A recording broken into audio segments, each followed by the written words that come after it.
Welcome to the Sean Newman Podcast. Today I have the legendary Glen Sather sitting across from me. So first off, thank you, sir, for taking the time and letting me in your home and for sitting down to share some stories. Well, fire away. I'm all yours for 10, 15 minutes. Well, I guess I kind of asked when I first got here, all the stories I heard about kind of where you grew up and that kind of thing. Were you a Wainwright boy growing up? Yeah, my family moved to Wainwright. I think I was 12 from Viking.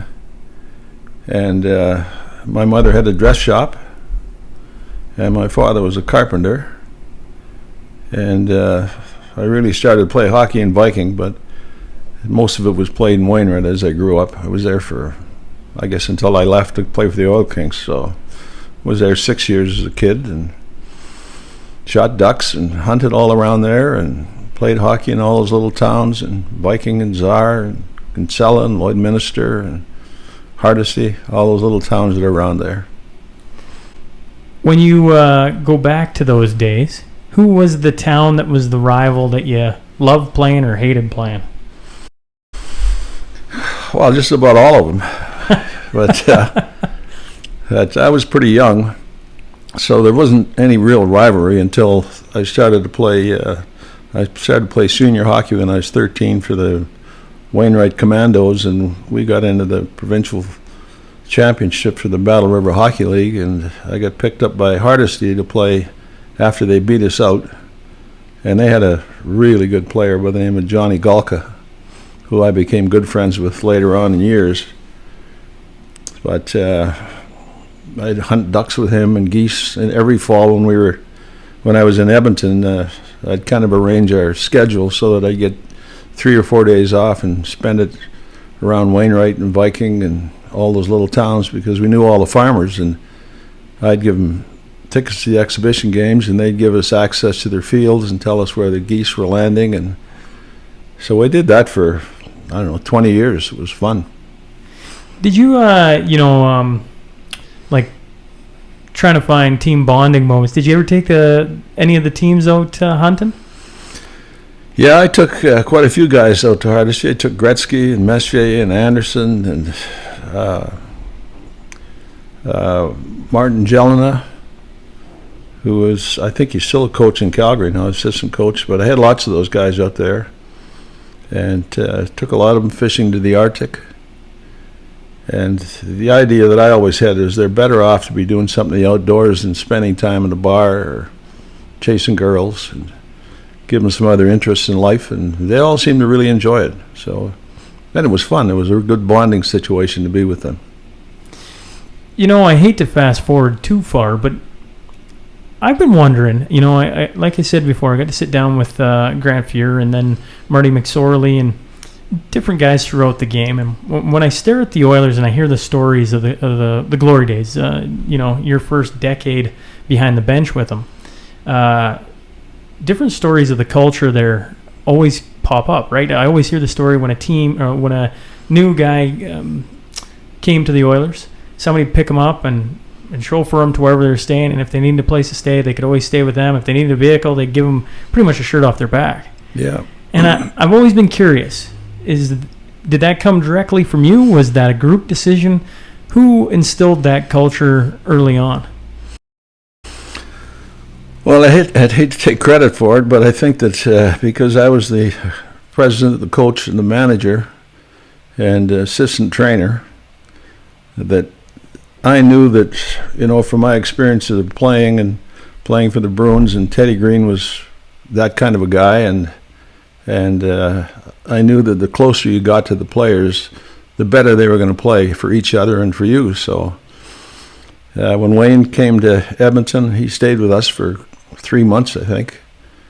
And I had a lot of the players stay with us or come for dinner with us. And then it just sort of spilled down when the team got a little more mature. They would take that role over the older players, and they would take care of these young guys. So it seemed to work well. Everybody bonded, and everybody had a responsibility to each other. And the city of Edmonton was a great place to play. The people were terrific to them, and I would find out where they were at night, where they shouldn't be, and the next day they'd be in my office, and I'd say, I don't think it's a good idea for you to be hanging around these bars.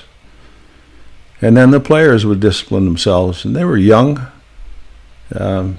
really inexperienced with life, and they were trying to figure out which way they were going to go themselves. So it worked pretty well when you have somebody looking over their shoulder. And I had people call me to tell me what was going on all the time, and worked pretty well. You know, one of the rules that I'd read about you was number one rule, and maybe this changed over time, I'm not sure, was don't embarrass the coach, and that you should be the first call all the time. Was that something you learned through your playing days? You know, you played a lot of games in the NHL for a lot of legendary people. Was that instilled in you through there, or was that kind of a rule you made up on the fly? Oh, I made that up. And it was, you know, if you can imagine having all those young guys that are trying to figure out what kind of a person they're going to be and what they're going to be like for their own kids when they have children. And I would say the best guy to call if you get in trouble would be to call me, because I could help you. And the other teams that I was on, there was times in there where guys would call their agent, and their agents really didn't know anything about them other than getting their contracts done. But I knew just about everything about all those young guys, and it was helpful for them that they knew that if they had a car accident or something happened to them or something happened with one of their kids, we could always call on people in town to help them. We had one player that had a car accident at the University of Alberta on one of those roundabouts, and it was slippery and greasy, and he went around the corner too fast, slid into a couple of cars. And I said, well, get out of your car and get a taxi and go home. So by the time he got home, I'd call the lawyer, and the lawyer told him what to do, and went down to the police station and told him he had an accident. And he might have had one or too many beers.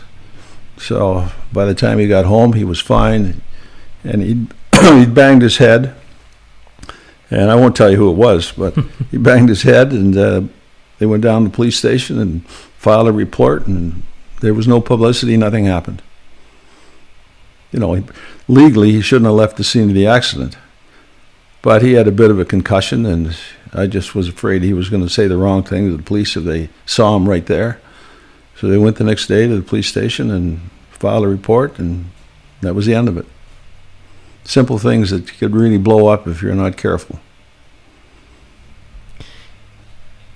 It's interesting to hear you talk about the young, like your team in the very beginning was extremely young, extremely talented, but extremely young. I expect that being in the National Hockey League comes with its distractions, and to kind of be a father figure probably helped a lot of those guys mature and have somebody they could trust and look out for them and everything else as they went along. Well, I always had the hammer. You could always threaten somebody, and there was nobody that they could go to other than me. And that's why that rule came in: don't embarrass the coach.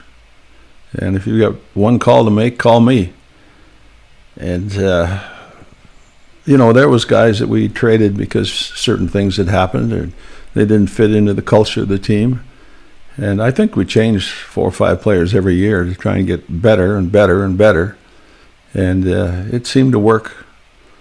The team did get better, and they grew up together, and they were responsible together, responsible to each other. And guys like Kevin Lowe, I mean, he was one of those guys that took over leadership role with Gretzky and Lee Fogelin and Randy Gregg. There was a lot of good leaders in that team, so it became easier as they got older. You know, in your playing days, and then obviously with coaching, you've been around what they deem now on the term the generational talent, like once in a lifetime. Well, you got to play with Bobby Orr. I'm a defenseman, and every time I get to sit across from a guy that has played with, I don't know, some say the greatest of all time. I'll leave that one aside. I don't need that argument. I'm curious, was he as good as they say he was when you were on the ice with him? Bob was a great player. I mean, he really changed the game for defensemen.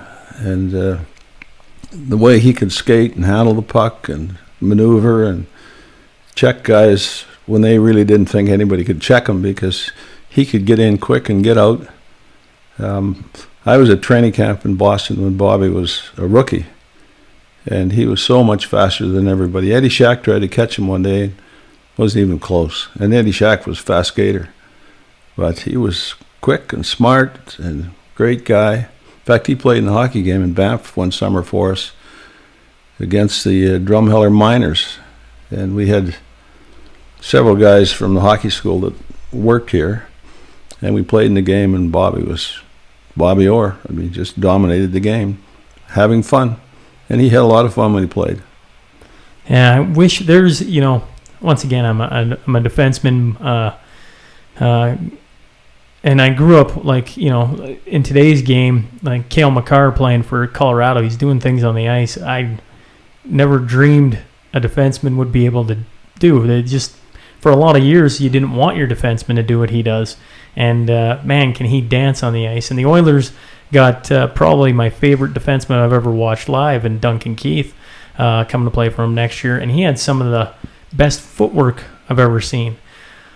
But you got to coach another guy that they say was maybe revolutionized the game, in Paul Coffey. As a young guy, having played with Bobby Orr and seeing what he could do, and then getting to see what Paul Coffey could do, was he... Well, I know he was as good as everybody touted, but I mean, what were your thoughts on sitting behind the bench and watching him do what he does every day? Well, Paul is a great player, and he came to his first training camp in Edmonton, and Barry Fraser was the guy that found him, and he was all over the map to start with, but he had such great acceleration. I mean, in 2 strides, he'd be full speed, just like Bobby Orr. I mean, those 2 guys skated the same. Dunk Keith he's a great player as well. He's 38 now, I think. 37, I think. 37? Yeah. So he'll play 3 or 4 more years, just the way he can move and skate, and he's smart. And Paul was like that as well. And unfortunately, Paul got traded, when he still had a few good years left in his life after a contract dispute with the owner. And I hated to trade him. But sometimes there's nothing to do about it, Owners have got all the gold rules. I'm sure this has been asked of you a million gazillion times. You even put a number there. But you've had to make some tough deals in your day. Obviously, the great one was, I don't know if there's a bigger trade in the history of any sport, of Wayne Gretzky leaving after winning what he did here. That must have been a tough day, I assume. Yeah, it wasn't a lot of fun. I found out about that. We were in the Arctic fishing with Harry Sinden was with us, and Pocklington was there, and all kinds of really good people. And Harry said to me, there's a chance that Wayne's going to be sold. I said, no, I haven't. Peter's never said anything to me about that. So we get back to Edmonton, and the next day we played in President Ford's golf tournament at Beaver Creek. And he told me that night that he was selling Wayne to L.A. for $15 million. I said, it's the biggest mistake you'll ever make in your life. And I said, I know what happened with Boston when they traded Bobby Orr to Chicago. I said, their season tickets, people just disappeared. I said, the building was half empty the next year. And it was a tough thing to happen, but, Peter had some problems he had to solve, and money helped solve some of those things for him. And unfortunately, it was the end of Wayne in Edmonton. And he went on to have a good career in L.A. and St. Louis and then New York. But I often wonder how many Stanley Cups we could have won in Edmonton if we had kept McSorley and Kruzlinski and Wayne. And we won 1 cup. We didn't win it the next year, but we won a year after that because there was still a lot of great players in Edmonton. But it was never the same without Wayne. It was tough for those players. Well, I would assume the year after, or the years after, like you say, it would never be the same. You have, the best player ever sitting in your dressing room, and from the stories I've heard about Wayne, he's He's a team first type person, and to remove that, I would assume that first year would have been, I don't know. I mean, you still got the Moose, like you still got Mark Messier, you still got one of the greatest leaders of all time sitting there, and Kevin Lowe for that matter. But regardless, that would be you're missing a friend that you'd grown up with. I mean, you guys that group had been together for almost a decade, which is almost unheard of in pro sports. Yeah, especially today with the salary cap the way it is, players become great players, and then pretty soon the team can't afford them. They have to trade them to refill their rosters with young kids. But the years that we had that good team in Edmonton, there wasn't a salary cap. We just didn't have enough money to keep all those guys.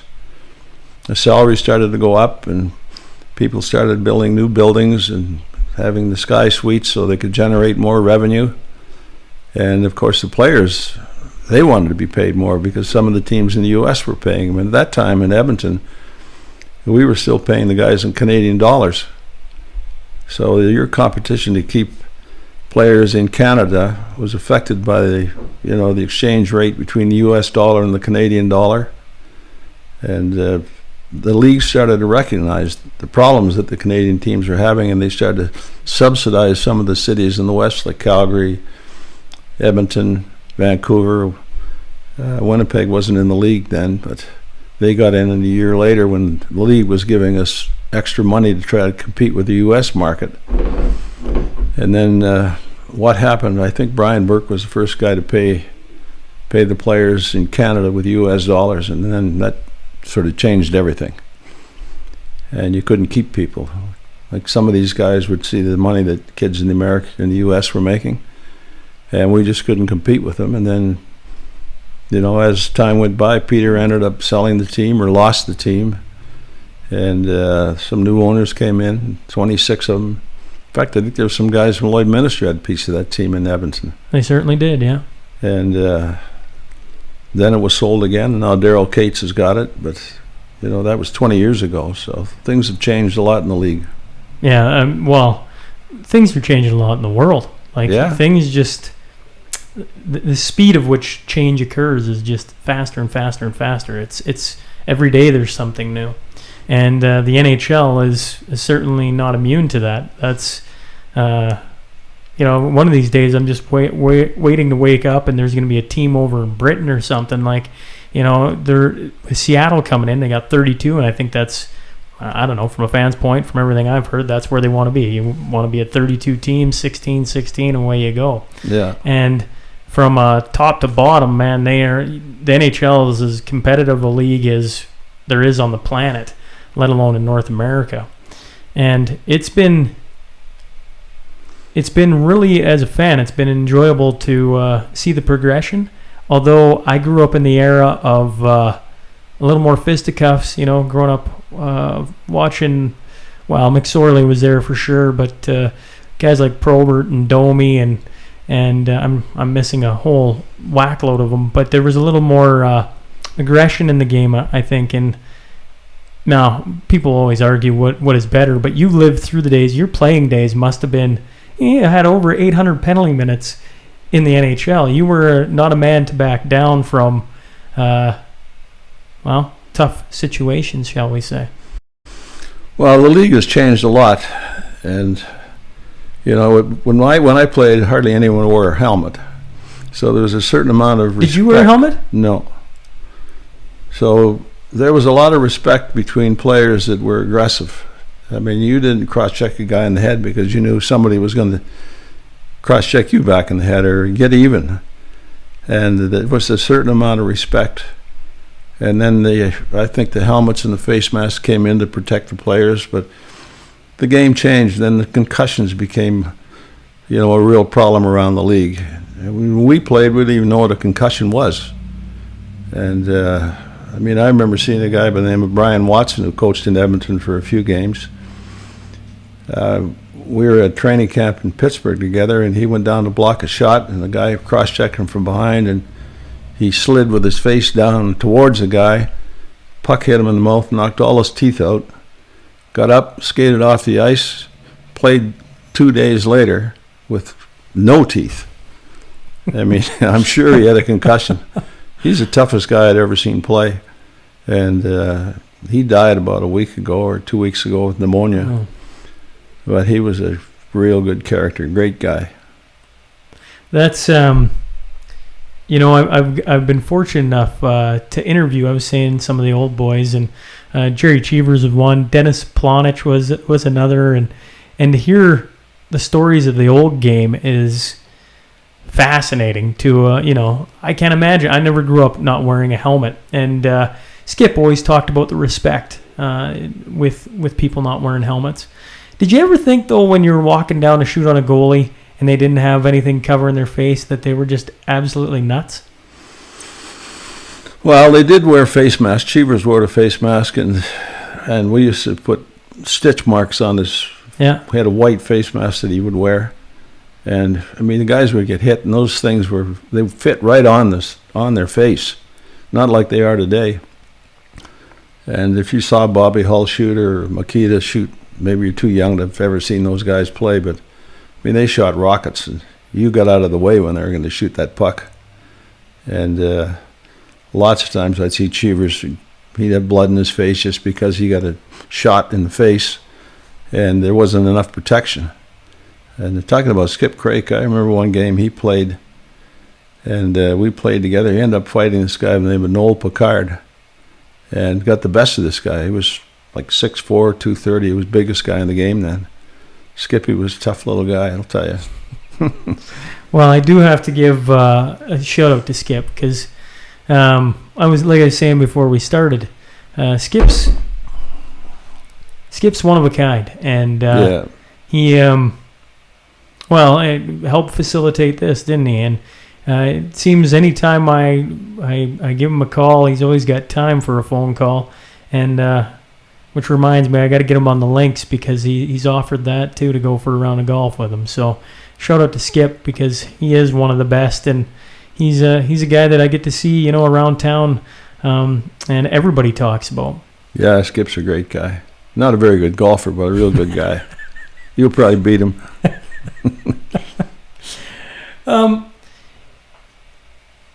When you get Gretzky, when it's 78, Gretzky comes in, and did you know right away, like, this is, I don't know, Sidney Crosby, like, this is the guy? This is, like, you knew right away?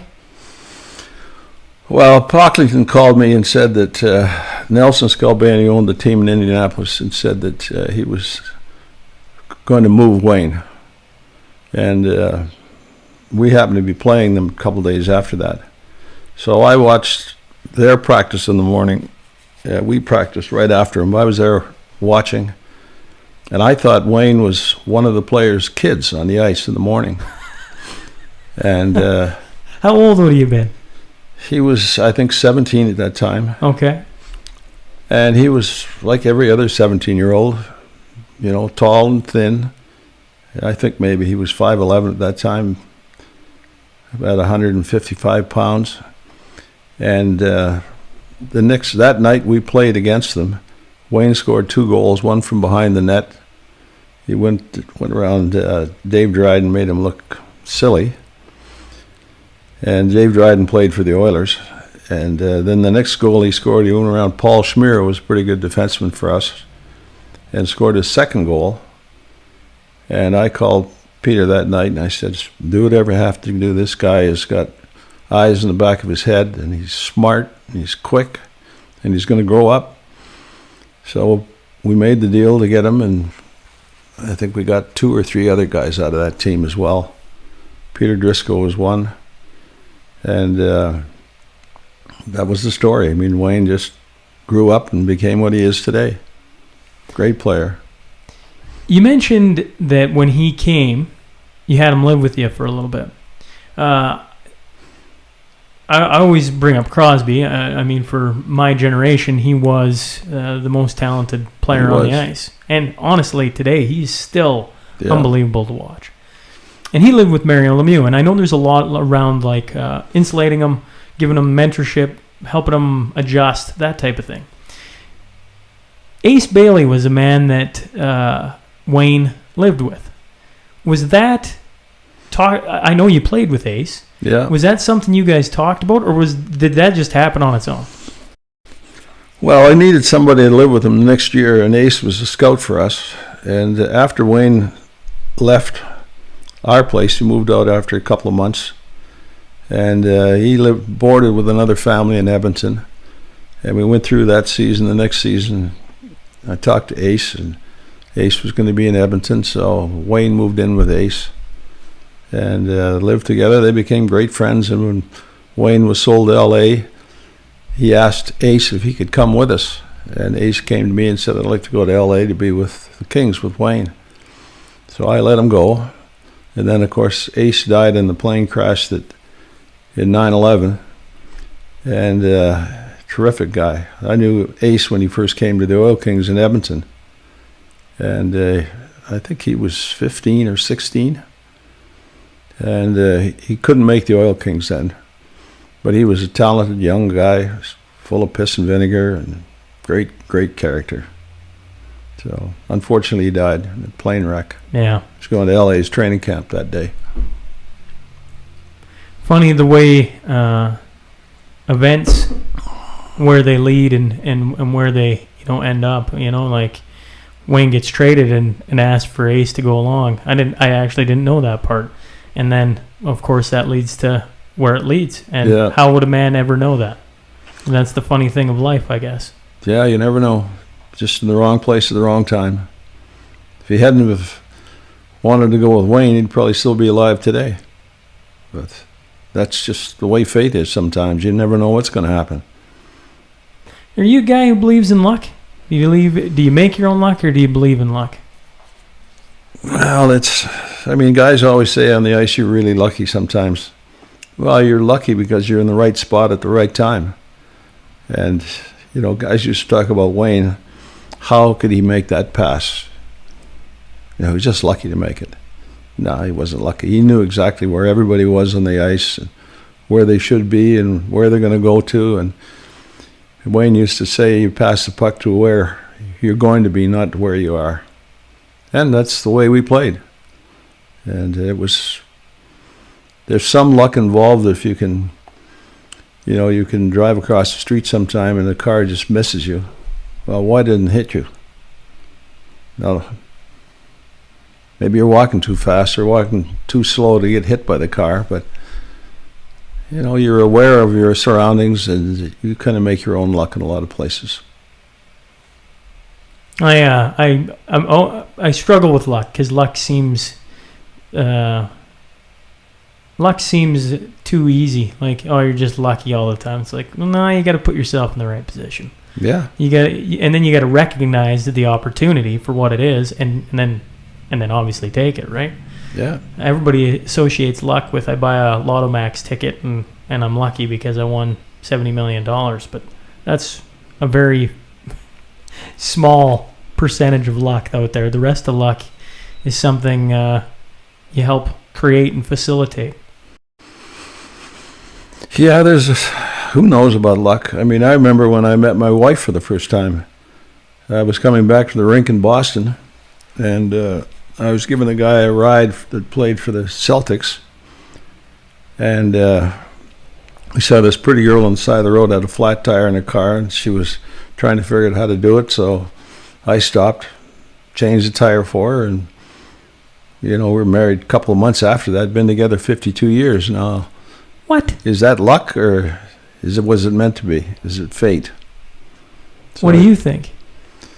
I think it was kind of fate, but some of it had to be luck as well. Who knows? I could have gone by that car or taken a different direction to get home.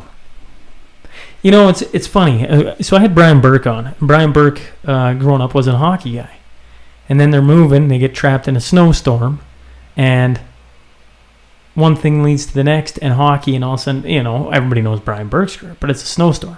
Yeah. You're talking about a flat tire.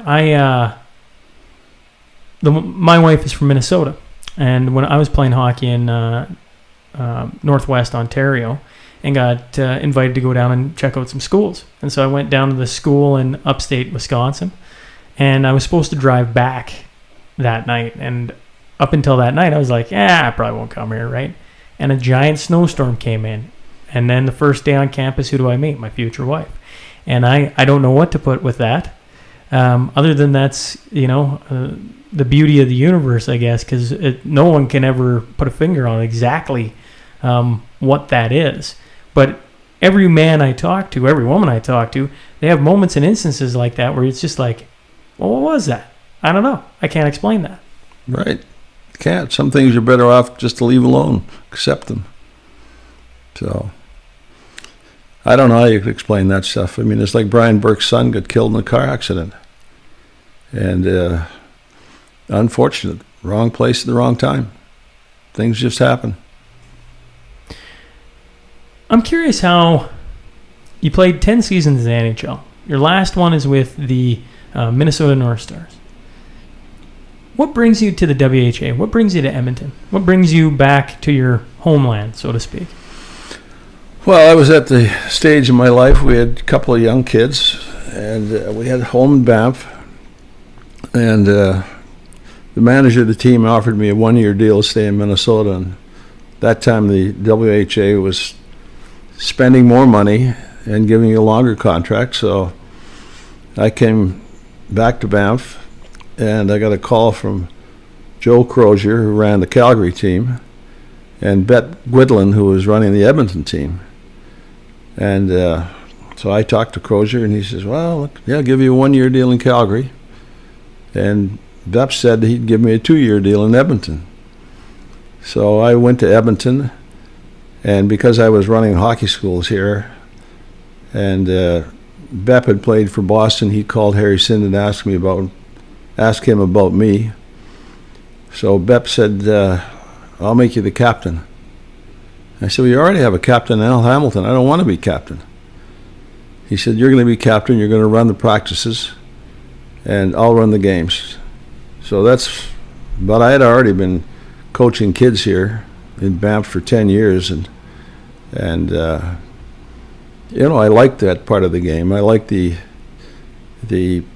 changing attitude that I could bring to that team, and we started to play like the Oilers in the NHL. We didn't have enough talent, but we went to the finals that year, and Winnipeg ended up beating us. They had Hedberg and Nielsen and Schoberg and Bobby Hull. They beat us in Winnipeg. And that year we ended up going to Sweden for a bunch of training camp exhibition games. And I went to watch a midget team in Sweden. And they play just like the Winnipeg Jets, like a lot of the teams in the NHL play today. And at that time, really nobody in the NHL played like the Oilers, because we had guys interchanging positions and doing all sorts of things that were a little more creative. And that's where it got started, watching that team in Sweden. That's how you decided on how you guys were going to play? Well, that's how I decided how we were going to play, because the Winnipeg Jets beat us in the finals. And then after I saw that Swedish team play, and I said, this is the way we're going to play. In those days, left winger stayed in the left side, right winger on the right side, and centerman came back deep into the corners. I kept Wayne out of the blue line all the time, and Jari Kurri would be the guy to get the puck out of the corner, and Paul Coffey would give it to him, and that'd be it. So that's how we started to develop that whole system. In today's NHL, everybody talks about how important the draft is, right? Like, you need good draft picks. You need those young guys to come up. Salary cap, obviously a huge player in that, right? You need those guys filtering up through your system. I wasn't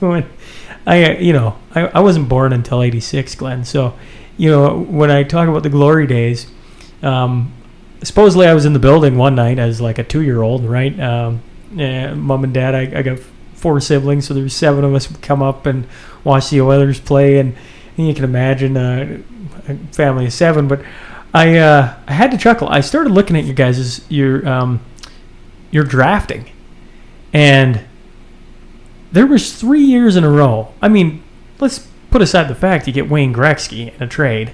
right? Greatest player of all time. Whoops by that team. But then in the draft, you get the first year in 79, you get Kevin Lowe in the first, Mark Messier in the third, Glenn Anderson in the fourth. In 1980, you get Paul Coffey in the first, Yari Curry in the fourth, Andy Moog in the seventh. And then the next year, you get Grant Fuhr in the first and Steve Smith in the sixth. And then a couple years later, you get Esa Tikkanen in the fourth. Like, your guys' drafting for roughly 5-year period was off the charts. Everybody always talks about Detroit, and Zetterberg and Datsuk and even Lidstrom for that matter, and guys they picked up later on. But I never, dreamed you'd have Lowe, Messier, Anderson in the same year, Coffey, Curry, Moog in the same year. That is almost an embarrassment of riches, so to speak. Like, that is just, I don't know if that's good fortune or if Barry Frazier was an absolute genius. Well, Barry was a great scout, and we had lots of arguments over players, and lots of debating with the scouts. And we didn't have a big scouting staff. There was, I think, 5 scouts. Barry worked his butt off, and we had a guy in Europe, and he was Finnish, and that's how we ended up with Curry, and we ended up with Tikkanen. But Barry was over there back and forth to watch these guys. He worked really hard at it. I played against Messier, so I knew what he was like when he was 17.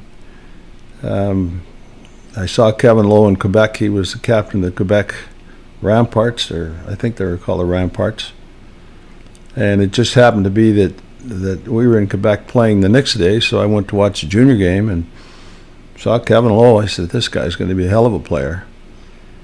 And then when we got it through the expansion, Brian Watson, myself, and a guy by the name of John Short, at that time was a PR guy for Edmonton, and we had a stack of contracts to go through every player in the league, and teams had their protected lists, but we looked through all the contracts. We were there for 4 days looking, and there was no computers then, everything was by paper. And we spent the days in there studying who might be available and who was going to be available. And I had been out of the league not very long as a player, so I played against a lot of these guys. And I knew Messier actually from playing in St. Albert. I knew his dad. I played against his dad. Doug Messier was the first guy that ever knocked me out in the game. And I was playing for the Oil Kings. I was 17, went across the blue line, and boom, this guy hit me with an elbow. I didn't do that again, but it was a good lesson to learn. But when you've been a player and now you're in charge of picking players and coaching them, your background helps you a lot in deciding who you want as a player. And Barry was a scout in the WHA, and he knew the league well. He knew the players. He'd been around. Barry's retired now, lives in Mexico, but he was a real good scout, good guy. And we kind of shared the same philosophy and what kind of players you want. Competitive guys with talent. And it worked out well. He was a great scout. Although, just to go back one thing, we had a big argument over Grant Fuhr. I went to watch him in Victoria when he was playing junior, and then I saw him in the Memorial Cup in Windsor. And Grant had something wrong with his hand, so when I saw him playing Victoria, he looked awful. And then I saw him in Windsor in the Memorial Cup, and he didn't look that great either. So I'd seen Grant play twice. Barry'd seen him probably 50 times. So I said, I don't want to draft this guy. I said, I've seen him play. He was awful. And he said, I've seen him 50 times. We're drafting this guy first. He's the best goalie that's available, and he's going to be a great player. So after that, I stopped going to watch junior players and let Barry make those decisions. And I saw Paul Coffey play too. And same thing happened again. He said, we're not taking this guy. Looks like he's afraid. No, we're taking him. He's going to be a great player. So you have to learn sometimes to stay out of things that you're not an expert and let the other people do the things that they do best. So that was the relationship we had. It's also a good lesson for kids that are playing, right? You can have bad games and still go on to have careers like Grant Fuhr and Paul Coffey. Oh, yeah. I mean, the games that I saw them play, they didn't look great. And if you don't listen to the people that you've delegated the responsibility to do that role, you're making a huge mistake. So you're better off to get out of the way. So that was a good lesson you learned early on then. Yeah, it was good. So, I mean, same thing with Glen Anderson. Barry knew him. We drafted Andy Moog. The only guy that had seen him was Jimmy Nielsen. And he was playing in Billings, and somebody told Jim that, this guy is a hell of a goalie. So we drafted him. Turned out we had two great goalies. Yeah, what a tandem that was. Moog, two young guys. Yeah. Andy Moog and Grant Fuhr 1-2, or 1A, 1B, like. Yeah, pretty good deal. Everybody knows the movie Slapshot, right? Paul Newman, like one of the most iconic movies, hockey sports movies of all time. You were the actual Reg Dunlop. You were player coach. Was that a tough thing to do, or did you not mind it at all? Well, I didn't want to do it when Bep came to me, and we had, I think, 9 games to go in the WHA, and he said, I'm going to go and look at some players. I want you to coach the team, and I'd already been running the practices. So I said, I don't want to coach these guys. He said, I'm a player with them now. How am I going to do that? And he says, well, you either do that or you sit in the stands. So I said, okay, I'll coach. Well, he never thought that we'd make the playoffs, for one thing. We made the playoffs, and we ended up playing Houston in the first round of the playoffs, and Gordie Howe was playing, and his 2 sons were playing. They had a real good team. Larry Lund was there. Len Lundy was there. I mean, they had a good team. Well, they beat us. And then the next year we have a meeting with Skelbaney and Pocklington at the end of the year. And they asked me what they should do. And I said, I'm going to be the coach next year. Bep can't do it. You should fire him. And he was in the room, and of course he was upset. They fired him and fired Gordie Robson, and then I took over the team, and they brought in a guy by the name of Gordon. I can't remember his other name. He's passed away since then, but he ran the business part of the operation. I ran the hockey part of the operation. That's the way we went. Not everybody would walk in a room and say, fire the guy that's sitting there. But, if there's one thing that is quite evident over your career, and I think I've heard you say it multiple times, is you want confident people. You don't mind an ego in a player. That's the guys you look for. Yeah, I like that. Somebody will stand up for themselves and believe in what they believe in and stick with it. That's the part I like. Another thing that I'd heard a quote of you saying is you need to hate losing, and you need a coach that hates losing as well. Well, you're going to lose games, and you have to figure out why you're losing them, and emotionally you have to hate losing. Whether you're playing golf or playing tennis or running a race or whatever you're doing, if you're competitive enough, you learn not to like to lose, but you really like to win. And, winning's what it's all about in sports. And you can't get depressed and you can't be too upset, but it has to affect you in a certain way that you're going to say, I've just decided that I'm not going to make that mistake again, and I'm going to play better, I'm going to be better.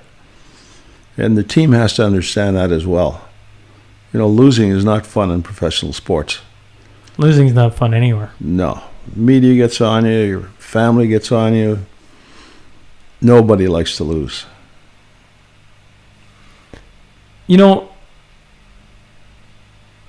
From your Reg Dunlop days of taking over the team, becoming the head coach, getting Gretzky, all these amazing players, you don't win immediately. It takes a few years. Heck, you get to a Stanley Cup Finals, you lose to a great New York Islanders team.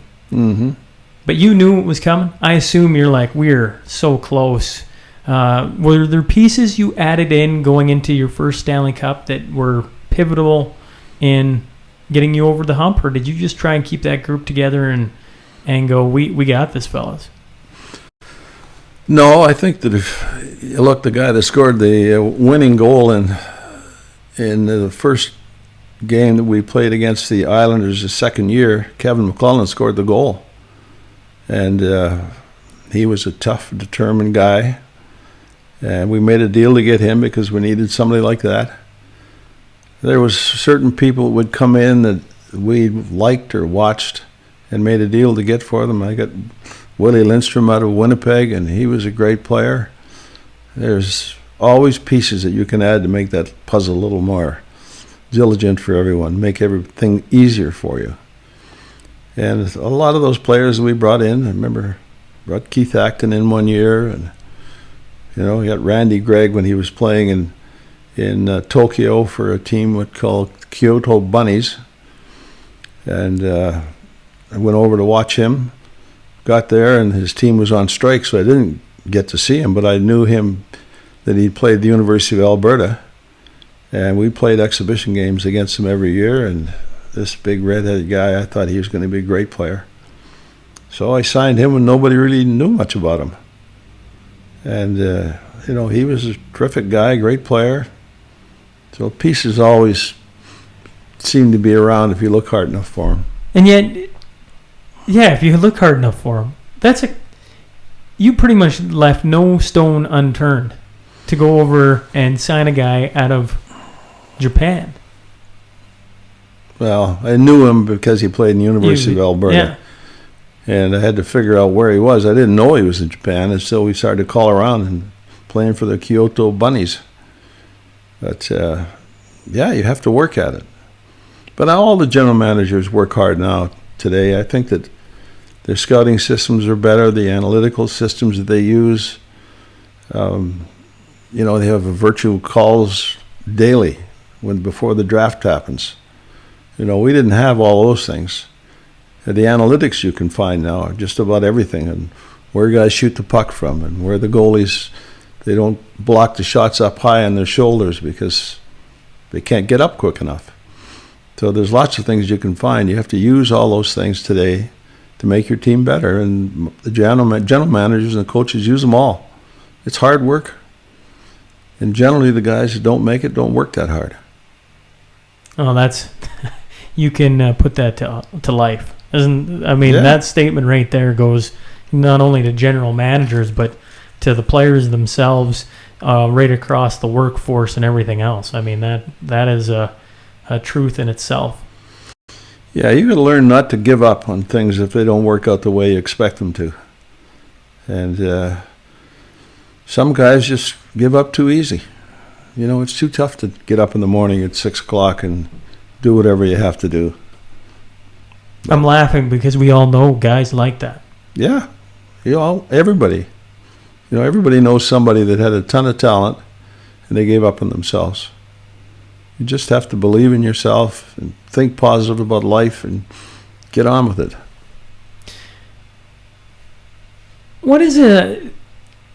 You were a GM for a lot of years.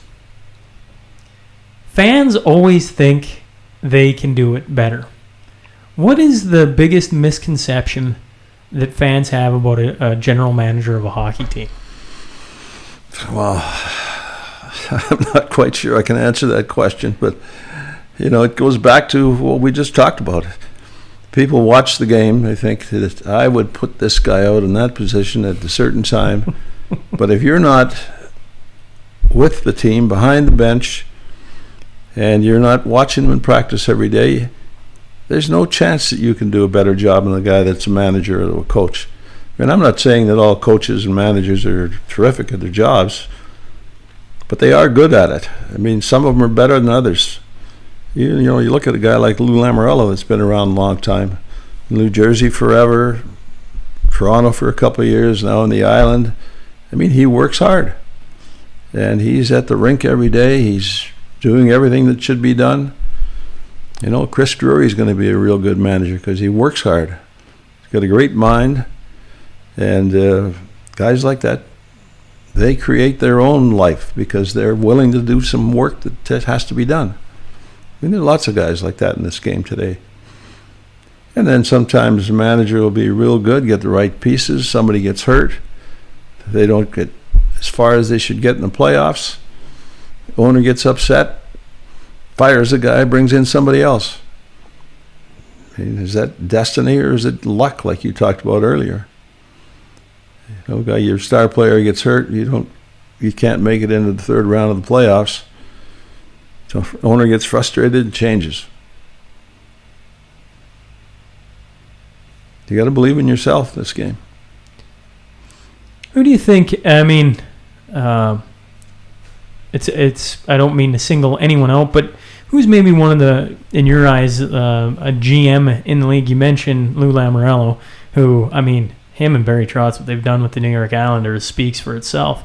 Who's a guy that maybe isn't in the game anymore, but was a GM that you had to deal with that was either, was the best, was a tough negotiator, but you really respected in the league? Oh, there's been lots of guys. I mean, Cliff Fletcher was a good manager in Calgary, tough negotiator. Harry Sinnen, same way. Bill Torrey, even Kenny Holland in Edmonton now. I mean, there's lots of good managers around. They're smart. They work hard. Look at Billy Guerin in Minnesota, the decisions that he had to make this year. Buying out two players that have been great stars in Minnesota. It needs cap room. You have to change your team because you need cap room. You need draft picks. You need young guys to come in and take those positions. So you can't sign a guy for a 10-year contract for $10 million unless he's a superstar. You just can't afford to keep him that long. So you have to buy a guy out and bring somebody else in. Yeah, they're all tough decisions. And, that decision that Billy Guerin made this year is, I'm sure, really tough. Parisi was a good player. They're all good players that get bought out. They go someplace else, get another contract, play another 3-4 years.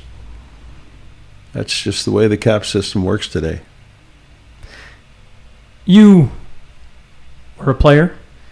You coached, you GM'd, and then you were president of hockey ops, and then a list of other executive titles that I don't need to share. What was your favorite? Did you always love playing? Were you at home coaching, or was it your long tenure as a GM that you enjoyed the most, and why? Well, I liked playing because I liked the players that I played with in all those teams. And then when I got coaching, I liked it for the same reason, because I enjoyed the players. I enjoyed the winning. And I enjoyed creating a team that I thought would win.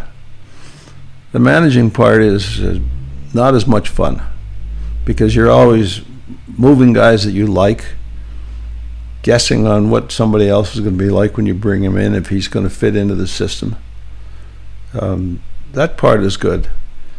But coaching is the most fun, because you're on the ice every day with them. You're in the dressing room. You're on the buses. You're in the planes.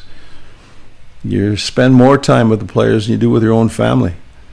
So that part is tough, because you had, a good thing for me, we lasted 52 years to be married to the same woman, and your wife really raises your children.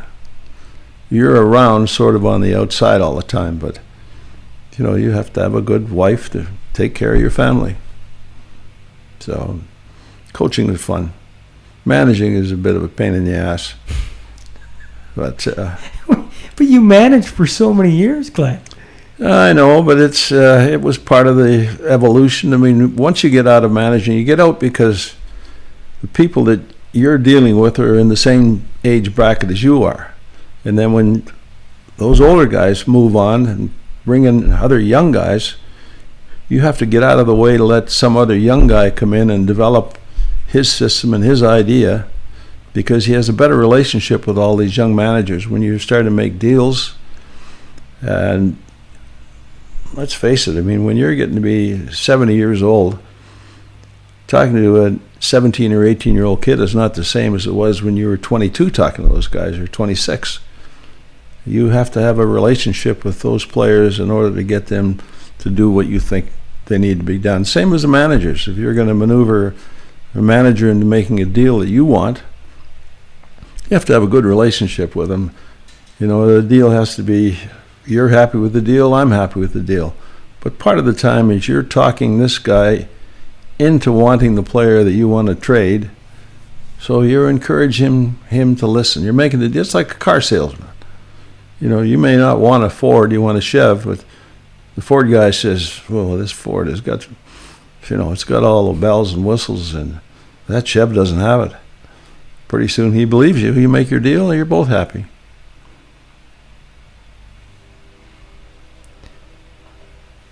They voted, what was this, 2017, that the 1985 Oilers was the greatest team of all time.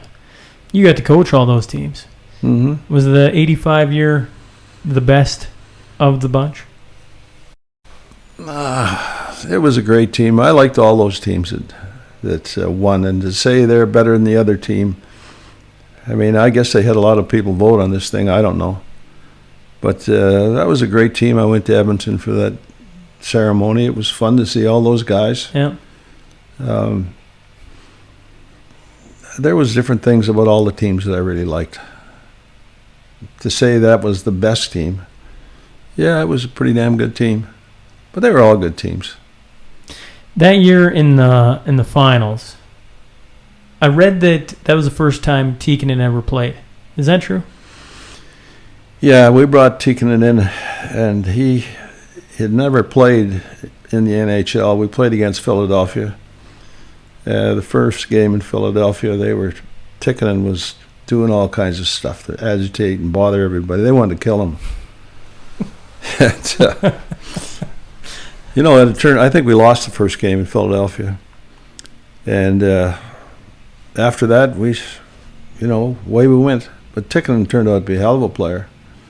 He was a little off the wall, but he was fun to be around. You could never understand him, but he was a good player. Who was the biggest character on those teams? Who was the guy keeping it lively in the dressing room? Oh, Tikkanen was good at it. You know, Dave Hunter was good too. Good sense of humor. Semenko he was one of the toughest guys I've seen play. But he had a real dry sense of humor, and he was a lot of fun to be around. Players all loved him. There was a lot of characters. Marty was a character, you know. Curry was kind of quiet, reserved. Wayne was quiet and reserved, but always very analytical and intelligent the way he dealt with things. So there was a lot of characters. Had to have been a fun, just to walk into that dressing room and see that group of guys together for that many years, and to understand how good you are, but then how tight-knit the core was. It just must have been fun walking into that dressing room every single night to go and try and win it again. Yeah, it was a lot of fun. I mean, it was fun to be around Teddy Green and John Muckler. I mean, we had a great relationship. The players all respected him. There was a lot of real good characters. I mean, Teddy was a character. You know, trainers were good. Barry Stafford, head of the equipment. You know, Kenny Lowe, they were all great guys. But they all fit into that whole system, knowing that winning was the most important thing. You know, you have to give up a lot to be able to win, but it's worth it to give it up to win. And they did. Well, I know you got golf, I know you got other things going on, so I want to slide into the Crude Master Final Five. Just 5 quick questions, and then I'll leave you be and let you get on with your Saturday morning. I'm always curious. You're a guy who's got to talk to exceptional minds and people and everything else, but if you could sit across the table from somebody and pick their brain, who would you want to sit down with? Oh, Well, I could tell you who I wouldn't want to sit down with. But Sure. Who wouldn't you want to sit down? I mean, there's some of these people in history today that have been great individuals in what they've done and leaders in this country. I mean, I sat with Mulrooney one time, and we were at a wedding in New York. Pocklington's daughter was getting married, and Mulrooney came with his wife. I had a chance to talk to him. He was a great guy, interesting guy. Had quite a career in this country. I hate to get political because it's all right. It's just not the right thing to do. If you're a politician, let the politicians do what they want. We can all criticize them like fans criticize the coaches or managers. It doesn't mean a hell of a lot if you criticize a politician. It's the people that are going to vote for them in the next vote on where we're going to go in this country. And you look around at what's happened with COVID in Canada and how we can't get the vaccines quick enough, and I just wonder what everybody's thinking about in this country. How are we going to get through this the right direction? I mean, I've come back to Canada twice and had to quarantine. First time I missed Christmas in Banff in 50 years. And there's a lot of people now that are around the world or in the U.S. that are going to travel at some point in time. I live in a resort town in the summer, and you look at the restaurants aren't full. There aren't as many Americans coming here. They can't come. What's happening to the economy in the country? There's a lot of things that are being affected by decisions that people make. I'd probably like to sit down and talk to Trudeau sometime. And he'd be an interesting guy to talk to. But those are all political things that somebody like me shouldn't get involved with. You can have an opinion, and even voting or voicing your opinion on this podcast, that's things that sports people shouldn't really do. We're athletes. We develop sports teams. We have a great opinion on that, and we're knowledgeable about it. But the decisions that politicians make, I mean, they must have people giving them ideas and helping them. So I'd like to ask them, what's your team? If you have a good scout that's giving you information, where do you get your information from? Those are things that I like to think about, but things I don't like to voice my opinion about. That's all fair. The difference between you being the GM in the Edmonton Oilers and trading away whoever and fans losing their absolute marbles on it is that's affecting their lives, but not affecting their lives, right? Like it's a sport, and I love every fan's passion, including my own for our teams. But it's a sport. When politicians make decisions that affect the entire country and your livelihood and the people you love, I think you are entitled to an opinion. Honestly, I'm not saying that it's going to sway anything. I don't think it is swaying a lot, right? But I think when you live in the country and politicians, I mean, they honestly work for, you work for an owner in the NHL. Mm-hmm. Who do the politicians work for? I'd like to think us. Well, yeah, they should work for us. I remember when Trump was, running for re-election in the U.S. and Bobby Orr supported him. And he got all kinds of criticism from people talking about, what's Bobby Orr doing? And there was articles written in the Toronto paper about it. Well, he has an opinion. He has a right to decide who he wants to support or back. But if you're a popular person in the sports world and you get your opinions out there, somebody's going to give you a bad time about it. Because not everybody likes everybody. And it's a dangerous thing to be opinionated about politicians. You're better off to keep your mouth shut. Well, I will agree with you on that. Yeah, I mean, you're if you don't want to get the public eye all on you, you're better off just to not say anything at all. Mm-hmm. But in the world we've been living in, I think it's enjoyable when people of influence can voice their concerns, voice their opinion, because otherwise we're just all kind of quiet, and lots of people don't have a big enough voice to even make an impact anyways. And Bobby stood up for what he believed in, and people hated him for it, but a ton of people loved him for it too.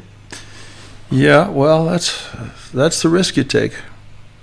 Some love you and some will hate you. So I've always told the players on our team, said, stay out of politics. Stay out of the bars. Don't get in trouble. Be smart about what you're going to do with your life. And for the most part, it's kind of work, but you got to be careful. What did you think of Kucherov, his press conference, and then he's been enjoying the cup. He's been having a lot of fun the last little bit, and definitely has no filter when it comes to getting in front of a mic. Well, I think he should have a little bit of a filter on him. I know that somebody in that Tampa team dropped the Stanley Cup when they were on a boat. And we had the same problem happen in Edmonton the first time that team was allowed to have that cup. It fell out of the back of a half-ton, and I had to take it to Westtown Ford to get it fixed, because it broke the wooden base on the bottom. I mean, the players, when they're celebrating, they sometimes go too far. They've had a lot of pressure on them all year. You get through the Stanley Cup, you win, you celebrate. There's a certain amount of respect has to go with that Stanley Cup. And, after that problem happened in Edmonton, the league didn't even know about it for 4 or 5 years. And finally, they figured out they better have somebody that's going to travel for that cup. But you can't protect it all the time. I mean, one of the guys dropped that cup in Tampa, and there's a problem with it. It'll get fixed. But you should be careful with it. I mean, I've seen that cup come into some families' homes in the hospital in Edmonton. People just think it's like the Holy Grail. They get so excited to see it. And there's a lot of respect for it. It's a hard cup to win. And you go through all those rounds to get there, it's difficult. But it's rewarding, and there's a lot of respect that goes with it. I shouldn't say this because I don't honestly know all the cups.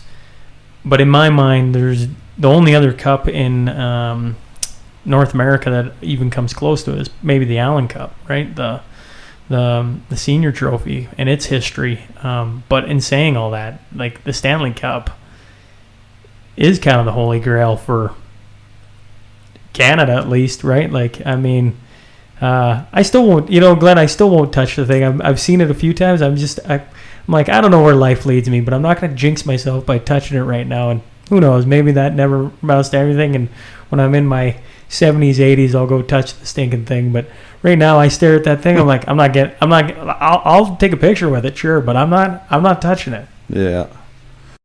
Well, everybody has to have their own opinion about things, and I mean, it's if you get to the Hockey Hall of Fame in Toronto, you go in and see the real cup. I mean, there's a lot of great players that have held that cup. A lot of history, a lot of tradition, a lot of blood, sweat, and tears. And you think of the teams that win, and then you think of the teams that lost, like the Montreal Canadiens. I mean, they had a great run this year. I was pulling for them the whole way.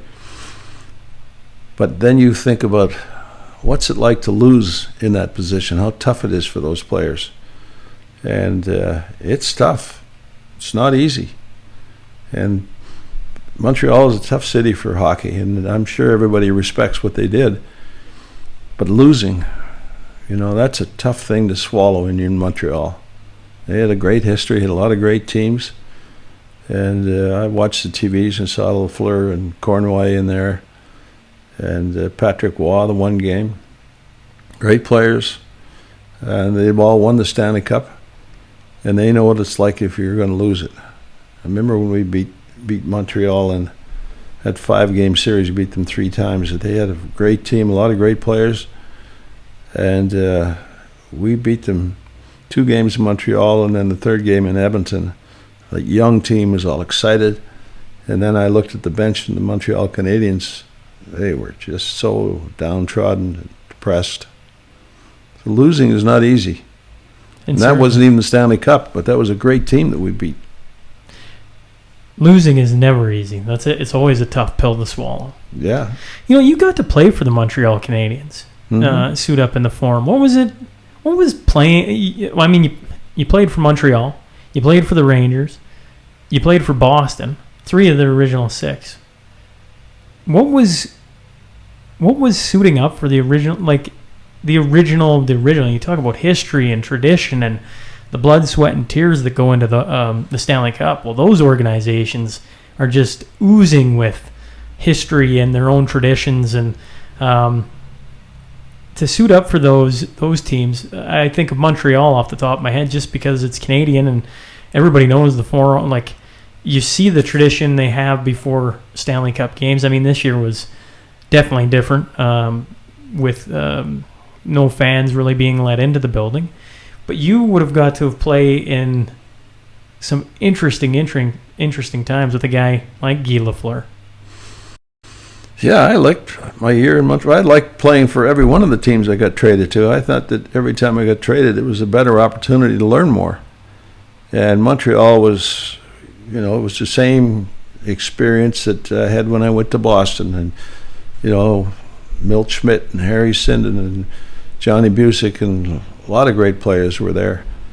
And Montreal, it was terrific going there. Scotty Bowman was a coach. And Scotty Bowman must have been young. Yeah, he was not that old. He was in his 40s or late 40s. Okay. And, I'd played with the Bruins against the Canadians when they beat us. And I had a fight with Yvonne Cornway. So I'm in Montreal. Ann and I are going out for dinner with Cornway and his wife. And she said to me, "You're the asshole that broke his nose." And Cornway laughed like crazy. Thought it was, but that was Montreal. I mean, I was a new guy on their team, and my wife was not French. I'm not French, and this French couple had a terrific time with them. It was part of the way that they built their team. Took the new guy out. Van, I think, was assistant coach or assistant captain at that time, and became good friends with a lot of those guys. Larry Robinson and Doug Riseborough was my roommate at training camp, and he was a rookie. And he worked in Calgary, played for Calgary, coached in Calgary, manager there, manager in Minnesota and the expansion team. So those are relationships that you build. That's life. Yeah, that's life, and you never know where those relationships will lead. That's the interesting of watching not only your career, but I'll bring Brian Burke back up, for instance. Just the people that he played with in the early days, and the way it worked out as he went along in his career, and where those guys went, and how you guys kind of weave together and overlap at times, and you just never know what a relationship's going to do in the future. Oh, just make sure you build good relationships, good experiences. Yeah, well, Dad always says surround yourself with good people.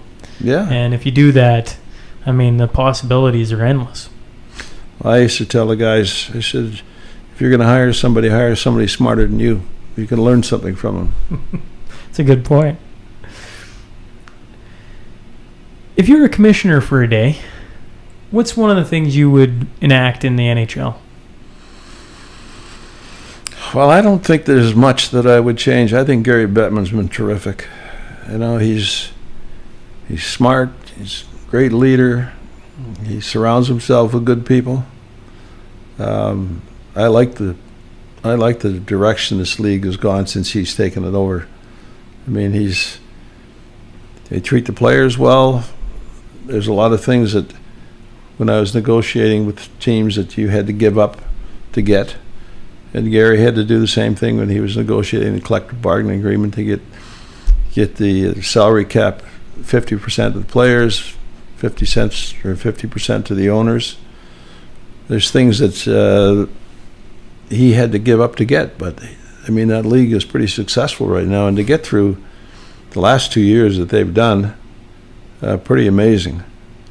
And I was on a conference call the other day with the league. I'm still an alternate governor with the Rangers, so privy to a lot of that information. And all the COVID testing they had to do with everyone, and the games they had to reschedule. I don't think there's much that I would change. I respect Gary a lot. I think he's done a terrific job. Yeah, that's fair. It's interesting because under his watch, the popularity of hockey across the world has gone up. I mean, just look at the price of a franchise these days. Like, it's unbelievable. Yeah. And the skill level of the game is through the roof. And, I mean, salary cap comes under his watch, and the parity across the league is just, I mean, I don't know of another league that's quite like it. That, how many times now can we say the 16th place team in the NHL comes in and knocks off the 1 seed and goes on a bit of a run? I mean, there's no other sport like that. That's only in hockey. And part of that we know as hockey guys, like, you just got to get into the dance these days. Oh, yeah. And each team has an opportunity to take a run at it. Absolutely. I think the one thing that I would do, because there's 32 teams in the league now, I'd increase more teams in the playoffs. Would you? You know, there's so much parity in the game today that you just spoke about, is why not let somebody else have another crack at it? You know, you could miss the playoffs by 2 or 3 points, and you may miss the playoffs because a couple of guys are hurt or something has happened. But if you're that close and you get into the playoffs and you get your players back, then you have a chance to win. And the playoffs, to me, are the best time of the year. You get buildings 100%. are full, Yeah. people are excited, television's great. You know, they've got a new television contract coming up this year. I think it's going to be better than the way it was with NBC. So if you had maybe 4 more teams in the playoffs, you got another, you know, you could have the 20th team playing against the first team at some stage. You might beat them. I like the interest. How many teams did you go to? Depends on how you balance the schedule. Whether you figure you're going to play in your divisions, or you're going to play 1 against 16 the way it was at one time, and then 2 against 15 and go down the line that way, or you play your teams in the playoffs that are in the sections that you're in, the players that you're in. You know, we're in the Northwest section, and those teams, do you play just in that division, or do you cross over somewhere else and play? Lots of ways you can do it. But the managers can decide that. That's a favorite argument. I have the brothers on. We do brothers roundtables. I got 3 older brothers, and we argue about whether or not they should increase the amount of teams in. And so that's I'm glad you brought that up, because now I get to hold that over my brother Dustin for the rest of the time. A hypothetical for you: would you rather take over Seattle as the GM with the expansion draft and everything coming up, or be hired on to a current team? Well, I think I'd take the Seattle job before I go to a current team, because then you can pick the players you want. There's a great pool of players that are out there today that are going to be available. So Francis is going to have a real opportunity to build a team in his own mind. If you go to another team that's been established, you're getting the players that are left behind. You're getting the draft picks that are not there any longer. You're a little more restricted. In Seattle, well, look at what Las Vegas did. Seattle could have a hell of a team this year. It's a great city, new building. I think Seattle will be a pretty nice place. What do you think of the name Kraken? I don't like the name. Everybody's split on it. Yeah, I know. But, I mean, it looks like a nice logo. Yeah. But, well, and they'll probably get to have some fun with Kraken inside the building, I would say. well, they'll have lots of fun. Yeah. Your final one. I was curious, who was the player you were most excited to see hoist the Stanley Cup? I assume you were excited, the first year for all of them, but as you guys won the 5 for coaching, but the 5th in there as well, what player were you like, yeah, we're excited for him to lift it? Well, most of those guys are around for all 5 of them. The guy that I really liked and admired was Semenko. He wasn't a great player, but he did what he had to do to stay in the league. And I liked what he brought to the team. I liked his humor. I liked him as a person. Not that I didn't like other guys. I mean, I remember watching Mark when he celebrated with his family and things that he did. I mean, he was a great player. They were all great players. Davey Hunter's another guy that I liked. McClellan, I liked him. I liked the guys that they didn't have the talent that the Stars had. And they had respect for each other. They had respect for the Stars. They let them be the Star. And they still supported them anyway. And I liked those guys. Lee Fogelman was a guy that I really admired and liked. And there was a lot of them. You know, it was just fun to be around them. What was one bonus question for you then? What was the funniest thing you saw drank or ate out of the cup? Well, I've seen babies in the cup, but you know, I had a couple of black labs. We had a party at my place, and we poured some water in the cup, and the dogs drank out of it, took pictures. Yeah. But there's been all kinds of situations what guys have done with that cup. Well, I appreciate you doing this with me, Glenn. Let me into your house, like I say, and I don't know. This is one I've really looked forward to and really enjoyed it. And so, thanks for letting me come and pick your brain for an hour. You're very welcome. Say hello to my friend Skip. I will do. Actually, Willie is the one that I like the best between the two of them. And Willie's his wife. Well, we're going to leave that in. You hear that, Skipper?